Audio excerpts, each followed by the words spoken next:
Hello, a word. Some odd blighter left a letter for you last night. Said he was Louis's man. Night prowler, today, come. Bit curt if I'm honest, hardly diplomatic. Seems like this night prowler place is some sort of pub or club. But do you know where it is? On the city's outskirts. Seemed fairly dingy to my eyes. I can't imagine Luis at a haunt like that. You think it's a trap? Maybe he's caught on to us? Yeah, the thing that I do wonder is, like, our whole plan is to use subterfuge to get close to him, but Luis himself is a master manipulator, and those kinds of people are very good at noticing when other people are lying. If he wanted to trap us, I doubt he would make it so obvious. Though that doesn't guarantee our safety there, of course. We have little other option but to show up. I'll hang about in the runner. Keep myself busy with tinkering. Let me know if you talk yourself onto Luis's craft, eh? I hope by tinkering you don't mean drinking. Right then. Let's be off to this night prowler. I was half expecting one of the party to actually make that same joke. And it's a storm right now. So there's actually an accessory that's sold by that person in the marketplace. Who, memorandum, huh? Oh, the Night Prowl. Okay, renowned tavern on the entertainment district of Rowhaven. One generally needs a referral from a current regular just to get in. Then what happened with the how did that even start then? Because there would have been no regulars when this business first started. Expensive, ornate, and lavishly decorated. It's typically a shady clientele prior to sharp contrast against its glitz. Let's head there right away. So yeah, this guy at the Nidia shopkeeper at the Merchant's Bazaar. Now's probably not the best time to talk about this because this is a more story-focused part, but some of the other things that this is actually really good. This costs a bajillion money, well, at least by my standards at this point. It's very worth it, I think. This raises archetype experience that you gain from battles. Only in turn-based battles, though, not field combat. But he has new items every day of the week, and one of the days is an item that gives you guaranteed crits on physical attacks, including Physical Almighty, during storms. Yeah, it is, yeah, increases archetype experience gained. Okay, yes, we have to talk to the priggish ferryman. And yeah, we need to go to Angler's Inn Square, the Night Prowler. We're fully locked into story right now, so there's not a ton of reason to do anything else.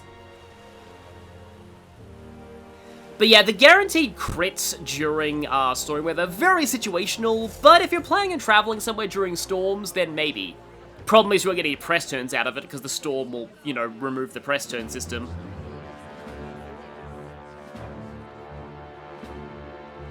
Well, look who it is. Appreciate you coming out. So it was you two. You expected us to roll out the red carpet right into our headquarters. Consider this a pre-show.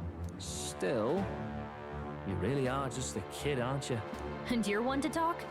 I wouldn't go having a laugh at me big brother's expense. That's when I get to step in. Make some points for my own life. You are brothers. And he is the elder? And here I thought the Magnus brothers' name was making the rounds. Shame that. Thing with Fidelio is, I've actually seen real people over the course of my life who were older than me, despite looking significantly younger. It's fine. First offense and all won't kill you yet. Besides, Lord Luis has taken quite a shine to you lot. Yes, that's fine. We feel neutrally about that. Before we let you see him, I have a question. I want you to think long and hard before you answer, right? Uh-oh. Yeah, this is like that Indiana Jones scene where, like, Indy tries something and then the entire, like, pub pulls guns on him because all of them turn out to be working with the villains. What kind of king are you selling yourself to be exactly? Go on, let's have the pitch.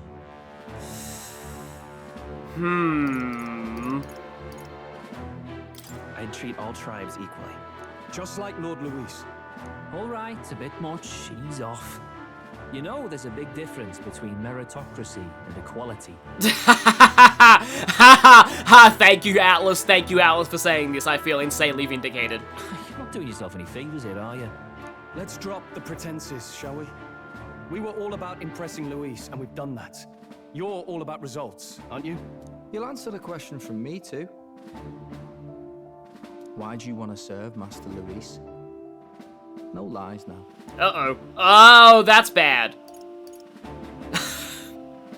Okay, I wish I had made a save file, because I honestly want to answer this, because this is technically not a lie.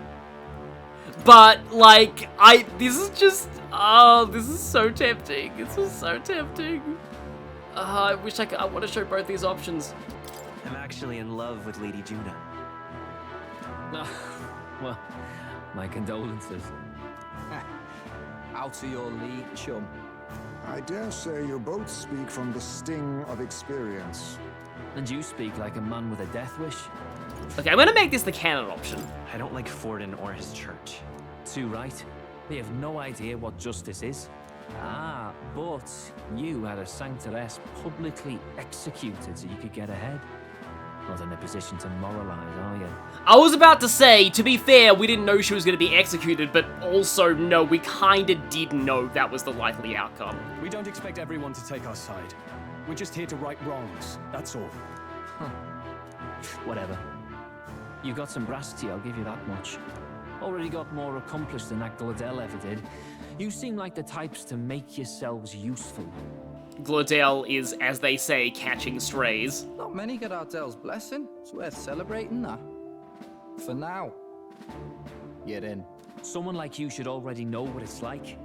The minority tribes face walls and barriers everywhere they look in society. Our greatest hope rides with Master Luis. We'll do whatever it takes to make him king, and starting today, so will you. Come on then. Master Luis is waiting for you inside his gauntlet runner, the Charadrius. And no funny business up there, yeah? Nothing gets past the king's magic, and Lord Luis is one of the top candidates. We've captured some, 10 odd assassins now? Lord Luis uses them for magic experiments, and, well, you know how that ends.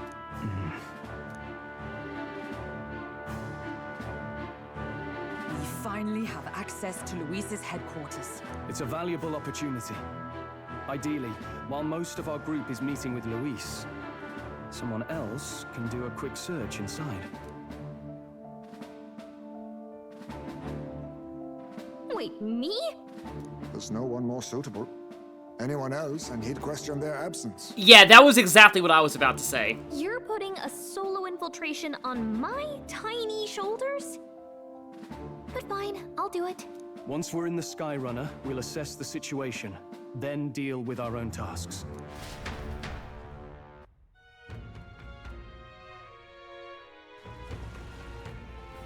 Where? So?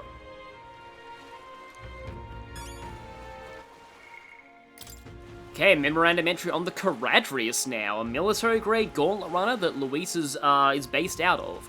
The first gauntlet runner in history to achieve sustained flight. It was originally built to be a symbol and flagship of the Royal Army. Aside from being capable of flight, it also boasts a colossal frame as large as a palace, with a soldier crew far larger than most runners could sustain. Though the Crown Theocracy claims that the runner was stolen by Luis, the empty throne means it is currently impossible for anyone to charge it with treason. Okay, that's kind of funny.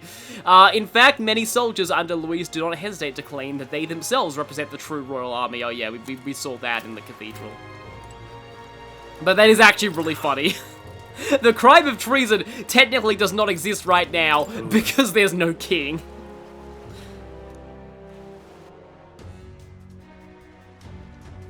Okay, conspicuous different music here. Incredible. Hey! Sam! Huh. We aren't officially friends yet. Oh no, but we will be, I'm sure. Because you two are amazing. Got it. Every single time, like, a new character shows up, I'm like, my goat, because that's seriously true. Like, so many characters in this game are amazing, but like, you know, first was Neuras, then it was Alonso, then Barden, and then also Rella, and now these two. Seriously. We're off. So, yeah, let's move out into the Charadrius itself. It's also just dwarfing those tiny fishing ships there. Also, it looks like there's... Oh, no, there's more. Right. I thought there was going to be an informant here, but no, there's more. Mistook that icon for an informant's icon. Okay, well, at least the dog's not being abused. Indeed. So, yeah, as you can see here, this place definitely seems very dungeon-coded right now. Got it. I'm leaving. Yes, I'm leaving. So, I believe Basilio and Fidelio's accent is described as Scouse. Oh, yeah? Yeah, there's actually a bit of a spoiler here in the fact that everyone's taken up battle positions, and Hulkenberg has her healer's weapon out. Yeah, this is our next dungeon. Well, And yet... Yeah, Heisma even has his commander weapon there. What you need? But hello there, wary guardsman.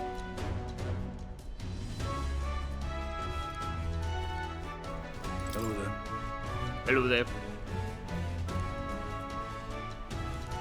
Yes, that kid's going places, I can tell you that much. By the way, who are you again?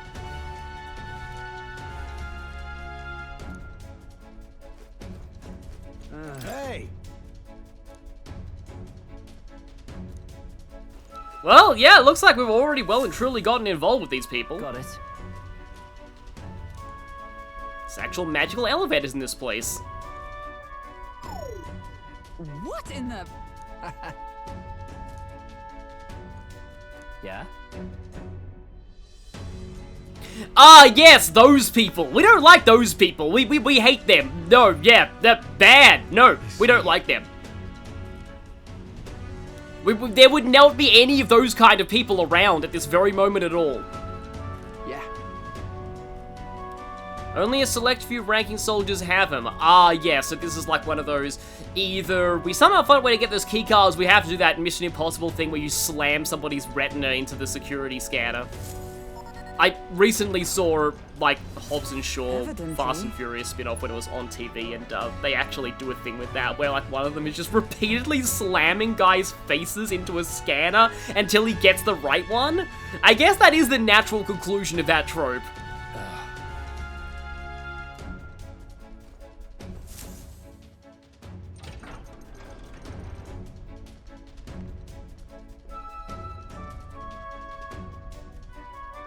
Oh, nice.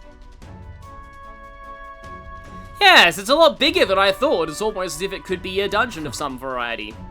Huh. It's funny they talk about schoolboys when, like, Fidelio has that backpack that looks like a stereotypical Japanese schoolboy backpack. No. What's the meaning of this? Don't even try it.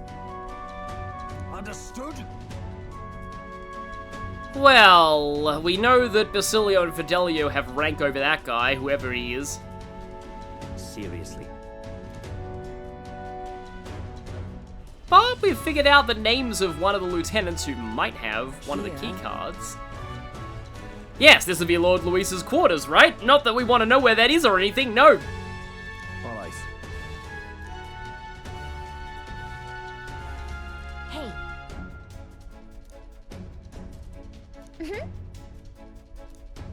Okay, it's time for her to switch to the thief archetype, I suppose. a beautiful city, Brialhaven. But it is its identity I truly respect. Oceana's navy might well have won them the Annex War, if your Cronia hadn't chosen to forgo their honor and launch an opportunist attack in the wake of a storm.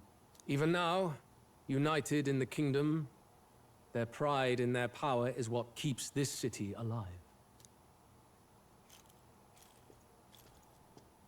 You wish to join my ranks. I need ask little else. Instead, I would hear what you wish to know most. Ask and I will answer. That is why I've bid you come here.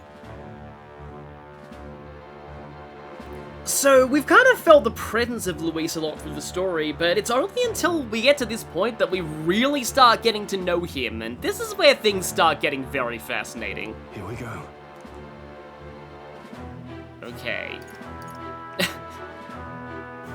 Maybe we should disarm him by asking this first. So, are you and Juna an item? All this way, and that is what you ask for. You watch your damn mouth with Count Luis. She stood before me, my guard's spear points at her throat, and declared that if I did not care for her voice, I was free to kill her. And so she sang. That she would be so reckless. Surely you've heard her yourselves. Her voice is remarkable, yes, but it is her boldness that intrigues me. Needless to say, she stands at my side. Did you kill the king and prince? My dagger laid buried in the king's chest until his mortal husk entered the casket. Then you don't deny it. I never sought to. I presumed Forden would be more than happy to announce it, but I've heard nothing. The man preyed enough on the state government. Perhaps he feared I would be hailed as a hero instead of derided as a killer. Ever the paragon of cowardice. How do you plan on winning against Forden? I will kill him. Not that my victory rests on doing so. That man and Sanctism both are malignant tumors in this country's flesh and must be excised to save it. Aren't candidates protected by the king's magic? The king is not a god. There is always a way. It is clear no small conviction drives you. Perhaps keeping you close will prove useful. You, assembled company, I hereby permit you to enter my service. We are much obliged.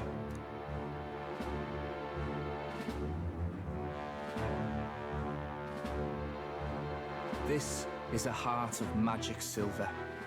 Cut your finger and let the blood fall. A proper rite of loyalty. Shows how all our blood flows through the same heart. Watch yourselves, though. If your own heart's not true to our cause, well, it's not just a drop you lose. It might take off a whole limb. You hesitate. Fear and anxiety. They always lead the people astray. I get the feeling this thing isn't actually magical, and the real test is to see whether people hesitate when they're told that. But power and order trumps all. That is the crux of my rule. Yeah, already that's a serious red flag.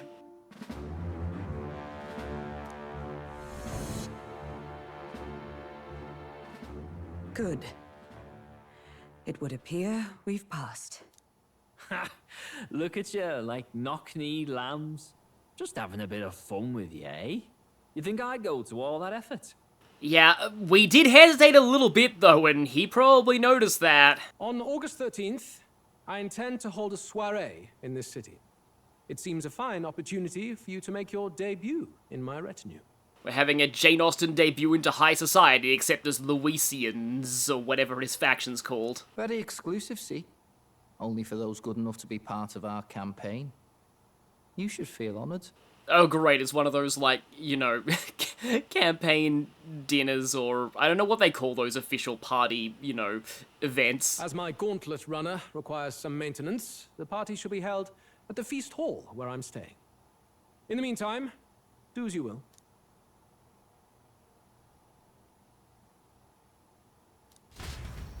Meanwhile, in Fairyland... Only this area feels any different from the rest. I need a key to get in, though. It'd be nice if I could see what's going on in here, too. Is that boy candidate here already? Meeting with Count Luis as we speak, I think. Didn't think he'd end up on our side. I expect we'll run into each other on the job, eh? That said, let's get back to our rounds. Yikes! They're coming this way! I have to hide!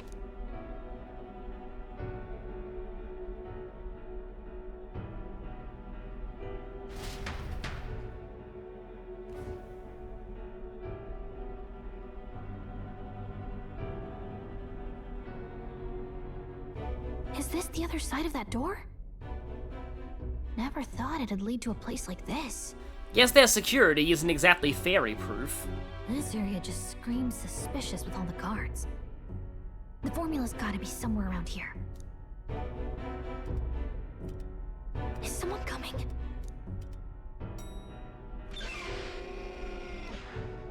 Figures they'd show up now. Isn't that the songstress? What is she doing here? Lady Juna, is something amiss? I do recall saying I didn't need a personal guard today. Yes, but this is Luis's personal quarters, and we thought in case you needed... Well, I don't. You can do your guarding downstairs for today. Do you understand? And, well, I mean, do you really want to be guarding this door when Count Luis returns? Oh, the things you would hear. How awkward for us both. You mean idiot? Don't make the lady repeat herself. Apologies, my lady. We'll make ourselves scarce.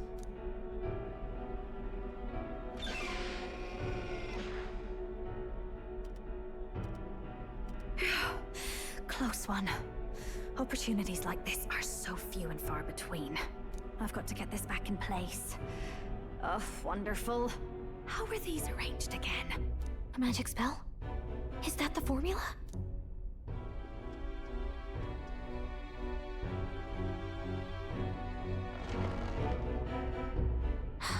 Just my luck. I can't carry out something that big, and now I know where it is.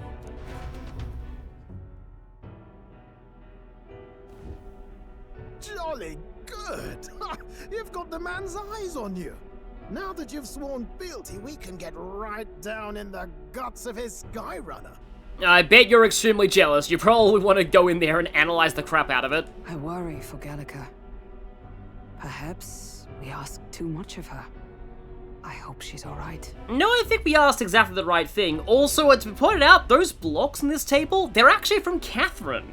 So yeah, this game is just referencing every aspect of Atlas, the Atlas library. Ah, it seems you worried for naught. I'm back! Phew.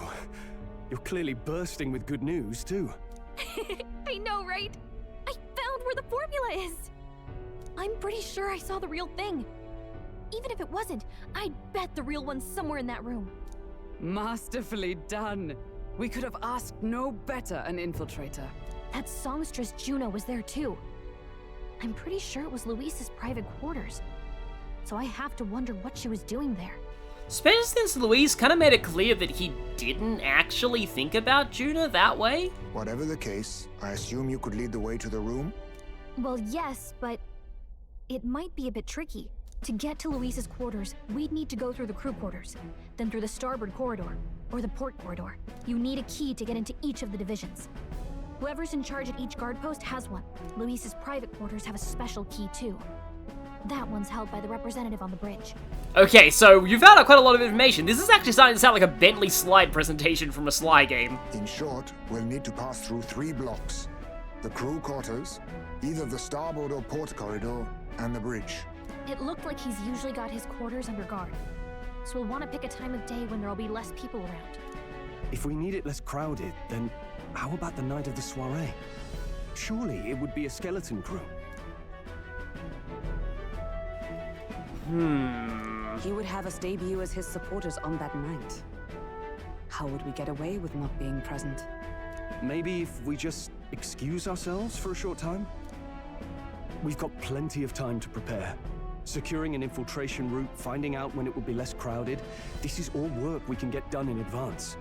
Yeah, that's all well and good, but we need a very concrete plan as to how we'll actually get in his quarters on the night of the soiree, when we're supposed to be debuting as members of his followers. On the night of, Gallica and one other will slip out, swipe the formula, then return by the shortest route possible.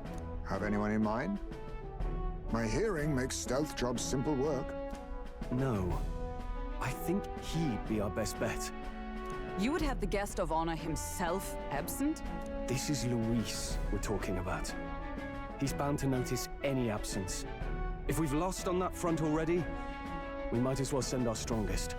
Not a bad idea. What do you think? It would be risky as a mere solo infiltration. Are you up to the task? Well, we've kind of got... this is actually an interesting line. You'll be the ones in the most danger, won't you? I can hardly deny it. You're right. And I'm well aware of the fact. Seriously. We're jumping from tightrope to tightrope here. We'll have to prep our infiltration strategy tomorrow. For now, let's get back to the inn and get some rest. That reminds me. Yes. Sergeant Xanth. I see.